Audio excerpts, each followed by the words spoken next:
Hey guys, welcome to Sue stories. അപ്പോൾ ഇന്നത്തെ story ഈ ഒരു ക്ലോത്തിലാവാം. എംബ്രോയ്ഡറിയും സീക്വൻസും കൂടി വരുന്ന ഒരു ക്ലോത്താണ്. പിന്നെ ഒരു ലേസ് ഷോളിൻ്റെ അറ്റത്ത് വെക്കാൻ വേണ്ടിയിട്ട് ഇതിലേക്ക് വേറെ മേടിച്ചിട്ടുണ്ട്. ഷോളിന് വൺ സൈഡായിട്ട് ബോർഡർ കൊടുക്കാനാണ് ലേസ്. ഈ ക്ലോത്ത് 3 മീറ്ററോ 3.20 അങ്ങനെ എന്തോ ആണ് വാങ്ങിച്ച സമയത്ത്. ആ ടൈമിന് ഞാൻ എന്ത് മോഡൽ സ്റ്റിച്ച് ചെയ്യാനൊന്നും തീരുമാനിച്ചിട്ടൊന്നുമില്ലേനു. ഫാബ്രിക് കണ്ട് ഇഷ്ടമായപ്പോൾ അങ്ങനെ വാങ്ങിച്ചതാണ്, എന്തെങ്കിലും ചെയ്യാമെന്ന് വിചാരിച്ച്. അപ്പോൾ ഇപ്പോൾ ഒരു ഫങ്ഷൻ വന്നപ്പോൾ എടുത്ത് സ്റ്റിച്ച് ചെയ്യാമെന്ന് വിചാരിച്ച്. അപ്പോൾ ഞാൻ ഉദ്ദേശിക്കുന്നത് ഒരു പാനൽ കട്ട് കുർത്തി അല്ലെങ്കിൽ ഗൗണ് പോലെ സ്റ്റിച്ച് ചെയ്യാനാണ്. ഇതിപ്പോൾ മെഷർമെൻറ്റൊക്കെ ന്യൂസ് പേപ്പറിലേക്ക് മാർക്ക് ചെയ്ത് കട്ട് ചെയ്തെടുത്തതാണ്. അപ്പോൾ ഇതിൻ്റെ ബാക്ക് പോർഷനാണ് ഫസ്റ്റ് കട്ട് ചെയ്തത്. ഫ്രണ്ട് ഞാൻ പ്രിൻസസ് കട്ടായിട്ടാണ് ചെയ്യുന്നത്. അപ്പോൾ ഫസ്റ്റ് ലൈനിങ്ങിൽ കട്ട് ചെയ്തെടുക്കാമെന്ന് വിചാരിച്ചു. അങ്ങനെ ലൈനിങ് ഫസ്റ്റ് കട്ട് ചെയ്തെടുത്തു. സ്കേർട്ട് പാർട്ട് അംബ്രല്ല കട്ടിലാണ് കൊടുക്കുന്നത്. ലൈനിങ് പാനൽസായിട്ട് കട്ട് ചെയ്യാൻ വേണ്ടിയിട്ട് ഫാബ്രിക് ഫോൾഡ് ചെയ്തിട്ടതാണ്.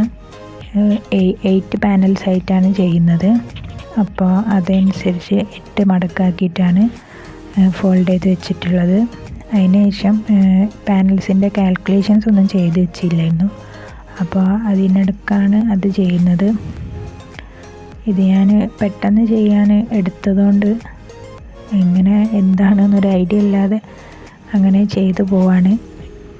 അപ്പോൾ ക്ലോത്ത് ഇതിന് തികയോ ഇല്ലെന്നൊന്നും ഞാൻ ഫസ്റ്റ് നോക്കിയില്ല. പാനലൊക്കെ കട്ട് ചെയ്ത് കഴിഞ്ഞതിന് ശേഷമാണ് പിന്നെ ബാക്കി സ്ലീവിനും യോക്ക് പാർട്ടിലേക്ക് വേണ്ടിയിട്ടുള്ള ക്ലോത്തൊന്നും ഇതിൽ നിന്ന് എനിക്ക് കിട്ടിയില്ല.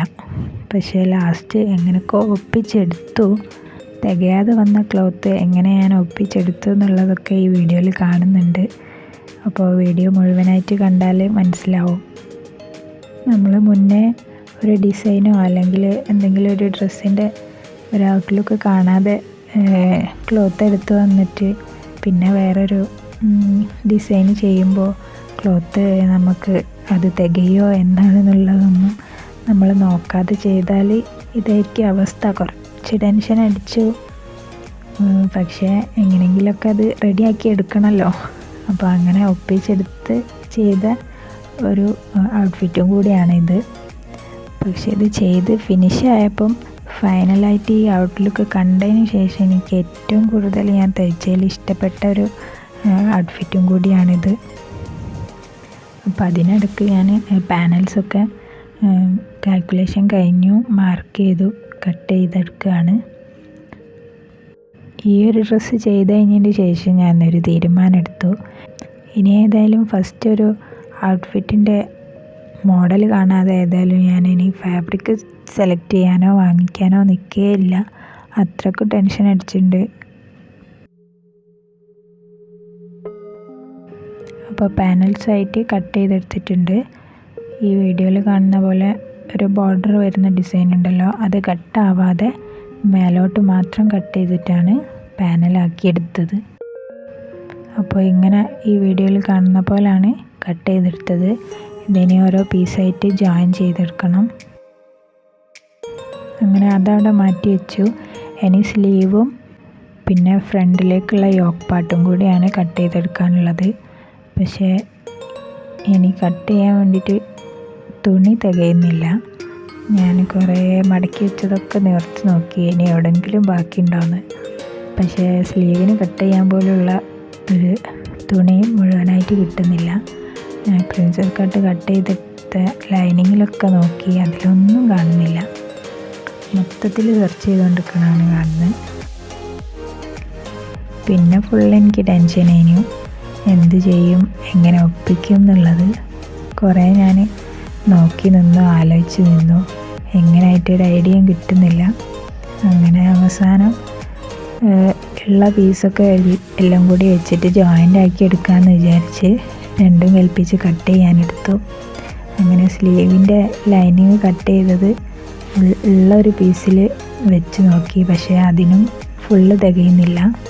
അങ്ങനെ ലാസ്റ്റ് സ്ലീവിലേക്ക് കട്ട് ചെയ്തെടുത്തതിൻ്റെ ബാക്കി വെച്ചിട്ട് അതും ജോയിൻ ചെയ്തെടുത്താണ് സ്ലീവ് സ്റ്റിച്ച് ചെയ്തത്. പിന്നെ ഈ ഒരു പാനൽ കട്ട് ചെയ്തതിൻ്റെ കോണായിട്ടുള്ള ഭാഗങ്ങളാണുള്ളത്.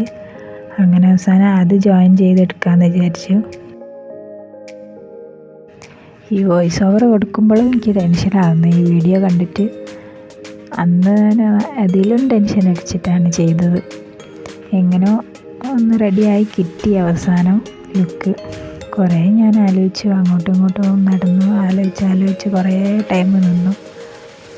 അങ്ങനെയാണ് പിന്നെ എന്തെങ്കിലും ഒന്ന് ആയിട്ട് തീരുമാനമാക്കണമല്ലോ എന്നുള്ള ഒരു ഇതിൽ ഞാൻ പിന്നെ ചെയ്തത്.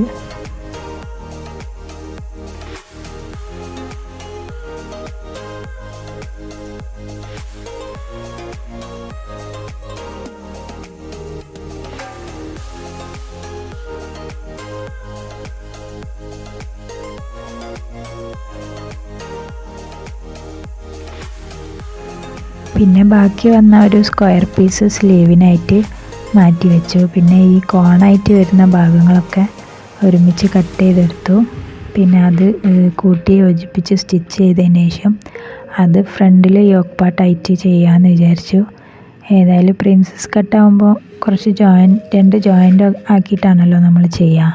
അപ്പോൾ ഇത് ജോയിൻ്റ് വരുമ്പോൾ അങ്ങനെ അറിയില്ല എന്ന് വിചാരിച്ച്, അപ്പോൾ ഇങ്ങനെ വീഡിയോയിൽ കാണുന്ന പോലെ ഞാൻ കുറേ അറേഞ്ചൊക്കെ ചെയ്ത് വെച്ചതിന് ശേഷമാണ് പിന്നെ ഒരുമിച്ചാക്കി സ്റ്റിച്ച് ചെയ്ത് പീസാക്കി എടുത്തത്. ഇതുപോലെ പിന്നെ സ്റ്റിച്ച് ചെയ്തെടുത്തതിന് ശേഷമാണ് പിന്നെ ഞാൻ കട്ട് ചെയ്തു. നമ്മൾ ലൈനിങ് കട്ട് ചെയ്ത് വെച്ചില്ലായിരുന്നു, അതിൻ്റെ പോലെ എന്താ ജോയിൻ്റ് കാണുന്ന വീഡിയോയിൽ. അപ്പോൾ ഇങ്ങനെയാണ് ഞാൻ ഈ ഒരു 3:10 മീറ്ററിൽ ഒപ്പിച്ചെടുത്തത്. ഒരു ചെറിയ പീസുകൾ മാത്രമാണ് ഇതിൽ ബാക്കിയായിട്ട് വന്നത്, ബാക്കിയൊക്കെ ഇതിൽ യൂസ് ചെയ്തു.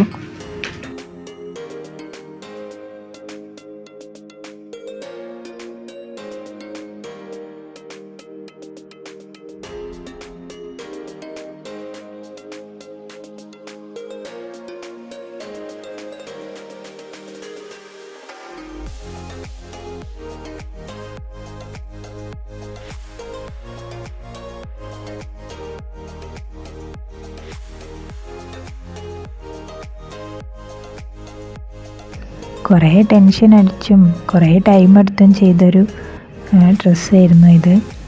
അപ്പോൾ ഇതിൻ്റെ ഫൈനലായിട്ട് ഞാൻ സ്റ്റിച്ച് ചെയ്യുന്ന വീഡിയോസൊന്നും പിന്നെ എടുത്തിട്ടില്ല. പിന്നെ എല്ലാം യോജിപ്പിച്ചെടുത്ത് ഫുള്ളാക്കി എടുത്തതാണ്. അപ്പോൾ ഇതാണ് നമ്മളെ ഫുള്ളായിട്ടുള്ള ഔട്ട്ഫിറ്റ്. വീഡിയോയിൽ ഞാൻ ഇതിൻ്റെ ഫോട്ടോസ് മാത്രമാണ് ഇൻക്ലൂഡ് ആക്കിയിട്ടുള്ളത്. അപ്പോൾ ഔട്ട്ഫിറ്റിൻ്റെ വീഡിയോ ഞാൻ ഷോർട്സ് ആയിട്ട് ചെയ്യാം.